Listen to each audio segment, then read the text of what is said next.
ગુરુ પણ પોતાના શિષ્યને રક્ષાબંધનના દિવસે એક એવી રાખડી બાંધી આપે છે કે એવું રક્ષા કવચ, એક એવું સુરક્ષા કવચ એની આસપાસ બનાવી દે છે કે એ સુરક્ષા કવચમાં પોતાનો શિષ્ય કાયમને માટે સુરક્ષિત રહે, એના જીવનમાં કોઈ દુર્ઘટના ન થાય, કોઈ રોગ ન થાય, કોઈ મુશ્કેલી, કોઈ સંકટ ન આવે.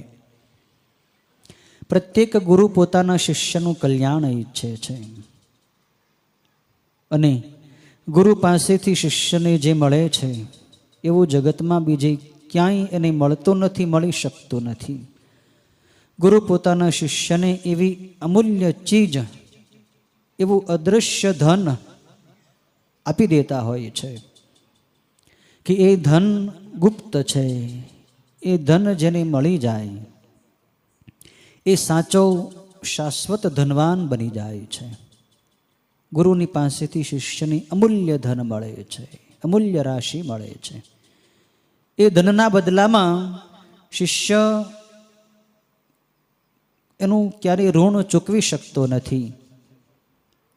ગુરુ શિષ્યને એવું જ્ઞાન આપે છે કે જ્ઞાનના બદલામાં શિષ્ય પોતાના શરીરની ચામડી ઉતારીને એની ચાખડી બનાવીને ગુરુદેવને પહેરાવી દે, તોય શિષ્ય ગુરુના ઋણમાંથી છૂટી ન શકે.